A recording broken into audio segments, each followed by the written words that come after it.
Narendra Modi go back, go back, go back,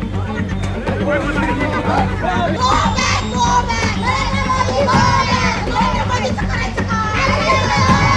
मुर्दाबाद, मुर्दाबाद, नरेंद्र मोदीचं करायचं काय?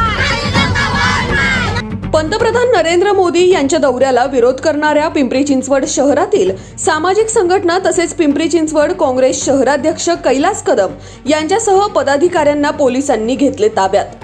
पंतप्रधान नरेंद्र मोदी पुणे व पिंपरी चिंचवड शहरातील विकास कामांच्या उद्घाटनासाठी आज पुण्यात दाखल झाले आहेत।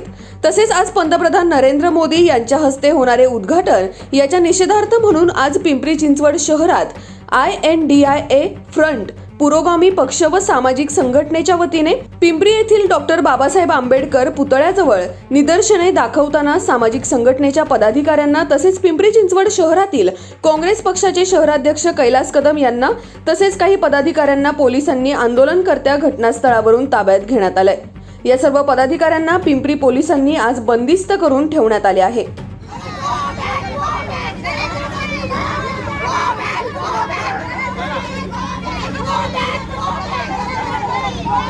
नरेंद्र मोदीचं करायचं काय?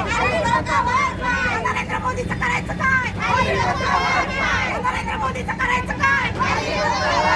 Go back, go back, Narendra Modi go back, Narendra मोदीचं करायचं काय? नरेंद्र मोदीचं करायचं काय? मुर्दाबाद, मुर्दाबाद, नरेंद्र मोदी मुर्दाबाद, मुर्दाबाद, मुर्दाबाद, नरेंद्र मोदी मुर्दाबाद, मुर्दाबाद, मुर्दाबाद, नरेंद्र मोदीचं करायचं काय? नरेंद्र मोदीचं करायचं काय? मुर्दाबाद, मुर्दाबाद, नरेंद्र मोदी मुर्दाबाद।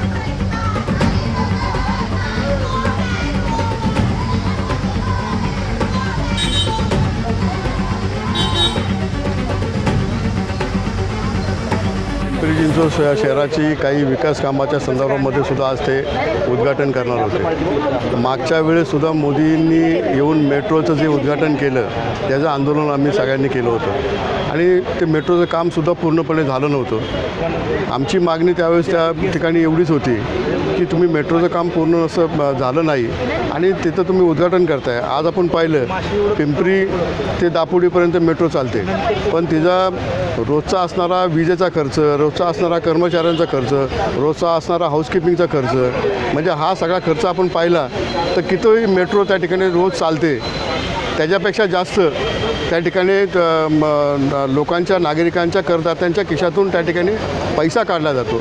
1 रुपयाचा सेस त्या ठिकाणी लावण्यात आला करदात्यांवरती आणि ही करदात्यांची लूट आहे असं निश्चितपणे प्रत्येकाला आम्हाला वाटतं। आणि ज्या पद्धतीने मोदी आज येऊन पिंपरी चिंचवड शहरामध्ये काही विकास कामांची उद्घाटनं करणार होते, ज्या मणिपूरसारख्या ठिकाणी हे आपण सगळ्यांनी पाहिलं की अख्ख्या चुकीच्या पद्धतीने आमच्या महिला भगिनींवर जो अत्याचार झाला, अन्याय झाला आणि त्याच्यामध्ये असणारी आमची एक महिला भगिनी, हिचा पती हा देशासाठी लढला, म्हणजे देशासाठी त्यांनी देशाचं संरक्षणासाठी तो लढत होता।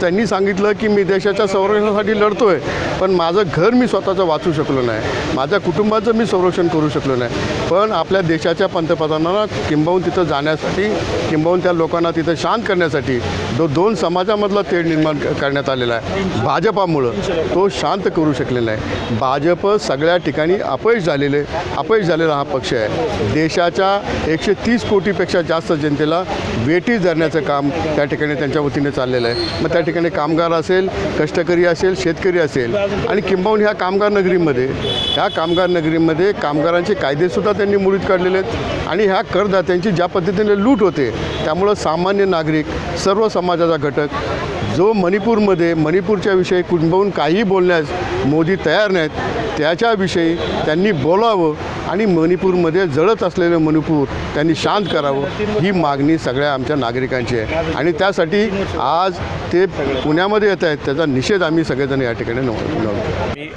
पिंपरी चिंचवड शहरातील इंडिया फ्रंट, त्यामध्ये प्रामुख्याने काँग्रेस असेल, राष्ट्रवादी काँग्रेस असेल आणि इतर सामाजिक संघटनेच्या नुसार आम्ही आंदोलन करत होतो। परंतु आमचे सर्व नेते असतील, देवेंद्र तायडे साहेब असतील, कैलासभाऊ कदम असतील, मानवजी कांबळे असतील, आणि बरेच नेत्यांना सकाळीच आंदोलन स्थळावरून त्यांनी इथं पोलीस स्टेशनमध्ये कुठलीही नोटीस परवानगी न देता आम्हाला असंच बेकायदेशीरपणे इथं आणून आम्हाला एका जागी बसवण्यात आलेलं आहे. आणि त्यांना आम्ही विचारणा केली असता की का बसवलं, तर ते सांगतात की वरतून आदेश आहेत. म्हणजे म्हणजे खरं तर लोकशाहीची ही पूर्णपणे गळचिबीच आहे म्हणावं लागेल. आमच्या सर्व प्रमुख नेत्यांना तुम्ही आम्हाला आंदोलन किंवा निषेध किंवा धरणे आंदोलन करण्याची देखील परवानगी या संविधानमध्ये जे संविधान प्रणित भारत आहे त्याच्यात जर नसेल तर आम्ही काय करायचं. सर्वसामान्य नागरिकांचा रोष पंतप्रधान मोदींवर आहे की मणिपूर जळत असताना देखील ते फक्त इव्हेंटच्या हिशोबाने पुण्यात येऊन अपूर्ण असलेल्या मेट्रोचं उद्घाटन करतात आणि त्याचं पूर्ण नागरिकांकडून रोष व्यक्त करतो. आणि आम्ही इंडिया फ्रंटलद्वारे तेच करत होतो. मग आम्हाला तुमच्या समोरच्या माध्यमातून ही बातमी मला सरकारपर्यंत पोहोचवायची आहे की जर तुम्ही चुकीचे नाही आहात तर आमच्यासारख्या आमच्या प्रमुख नेत्यांना किंवा आम्हाला इथं डांबून ठेवण्याची गरजच काय. जरी आम्ही उपद्रवी मूल्यच आमचं नसेल किंवा आम्ही लोकशाही मार्गाने जर आंदोलन करत असेल तर तुम्ही आम्हाला अटक करण्याचं कारण काय. आणि याच्यानंतर ते कधी सोडतील याचं देखील शाश्वती नाही. तिथं आमच्याबरोबर महिला आहेत, युवक आहेत, युवती आहेत, ज्येष्ठ नागरिक देखील आहेत. परंतु इथं आम्हाला कसलीच काय कल्पना देत नाही आहेत आणि कोणाला भेटू पण देत नाही, कोणाला बोलू पण दिलं जात नाही. याचा आम्ही तीव्रपणे या सरकारचा निषेध करतो. पंतप्रधान म्हणण्यापेक्षा यांना क्राईम मिनिस्टर म्हणणं अगदी योग्य आहे. कारण पूर्ण भारत देशामध्ये सगळीकडे क्राईम होतो आहे. मणिपूरसारख्या राज्यामध्ये तर इतका भयंकर प्रकारे हा क्राईम चाललेला आहे. अशा स्थितीमध्ये मणिपूरमध्ये जाण्याच्या ऐवजी ते पुण्यामध्ये पुरस्कार स्वीकारायला येत आहेत. कशासाठी येत आहेत तुम्ही? कसला पुरस्कार स्वीकारतात? कुठलं कार्य चांगलं करतायत असं म्हणून तुम्ही पुरस्कार स्वीकारण्यासाठी कुठला हक्क तुम्हाला दिला आहे? म्हणजे मानवतावादी मूल्यांचं तुम्ही पूर्ण पायमल्ली तुडवतायत. त्या महिलांचा शोषण होतं आहे, त्यांच्या मानवी मूल्यांचं शोषण होतं आहे, प्रत्येक ठिकाणी होतं तरी तुम्ही शांत बसतायत, कुठेही बोलत नाही आहेत आणि बोलणाऱ्यांना बोलून देत नाही आहेत. आम्ही अगदी शांततेच्या मार्गाने निषेध व्यक्त करण्यासाठी जमाव झालो होतो. तर तिथूनसुद्धा आम्हाला पोलिसांना पुढं करून तुम्ही आम्हाला एक स्थानबद्ध केले पोलीस स्टेशनमध्ये आणून. हे कितपत तुम्हाला लोकांना पटलेलं आहे? म्हणून एक महिला म्हणून मी, राष्ट्रवादी काँग्रेसचे कार्यकर्ता म्हणून मी इथं निषेध करते. मोदी सरकारचा निषेध करते, नरेंद्र मोदींचा निषेध करते. नरेंद्र मोदींच्या सरकारमध्ये महिला व बालकल्याण मंत्रीसुद्धा एक महिलाच आहेत. त्यासुद्धा ह्या विषयावरती बोलत नाहीत. आपल्या राष्ट्रपती ह्यासुद्धा एक महिला आहेत, त्यासुद्धा ह्या विषयावरती बोलत नाहीत. तुम्ही काय महिला असूनही तुम्हाला ह्या गोष्टीची लाज वाटत नाही की आपण या लोकांचं समर्थन करतो आहोत? ह्या गोष्टी कुठेतरी थांबवा. की लोकशाही आहे, हुकुमशाही नाही, या गोष्टीचं भान ठेवा. एवढंच आम्हाला ह्या ठिकाणी सांगायचं आहे. म्हणून आम्ही इथं जमलो होतो एका ठिकाणी आणि पोलिसांतर्फे आम्हाला तुम्ही धरून इथं घेऊन आलात आणि किती वेळ ठेवणार याचंही काही हे नाही आहे. प्रत्येक ठिकाणी अशी हुकुमशाही कराल, ही हुकुमशाही नाही, लोकशाही, याचं भान ठेवा. नाहीतर ह्या गोष्टींचा परिणाम भोगायला तुम्ही तयार राहावं लागेल तुम्हाला. प्रधानमंत्री नरेंद्र मोदी साहेब पुण्यामध्ये येत आहेत आणि टिळक पुरस्कार घेत आहेत.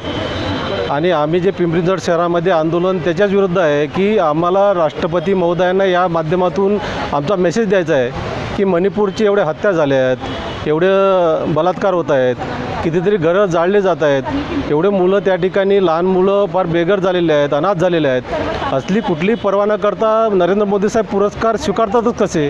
हे आमच्या जनमानसाचे त्यांना प्रश्न आहेत. आणि म्हणून ही आमची भावना राष्ट्रपती महोदयापर्यंत पोहोचवण्यासाठी आम्ही या ठिकाणी शहरामध्ये, पिंपरी शहरामध्ये आंदोलन करत असताना आम्हाला पोलिसांनी सकाळी 10-9 वाजतापासून पोलीस स्टेशनमध्ये डिटेन केलेलं आहे. सर्व या शहरातले बरेचसे महत्त्वाचे पदाधिकारी, वेगवेगळ्या पक्ष संघटनेचे कार्यकर्ते, महिला कार्यकर्ते या ठिकाणी डिटेन झालेले आहेत. आणि म्हणून अशा पद्धतीनं लोकशाहीची गळचिपी करणं, लोकशाहीमध्ये सर्वसामान्य जनतेचा आवाज प्रशासनापर्यंत पोहोचवणं हे आमचं सनदशीर मार्गाचं काम आहे.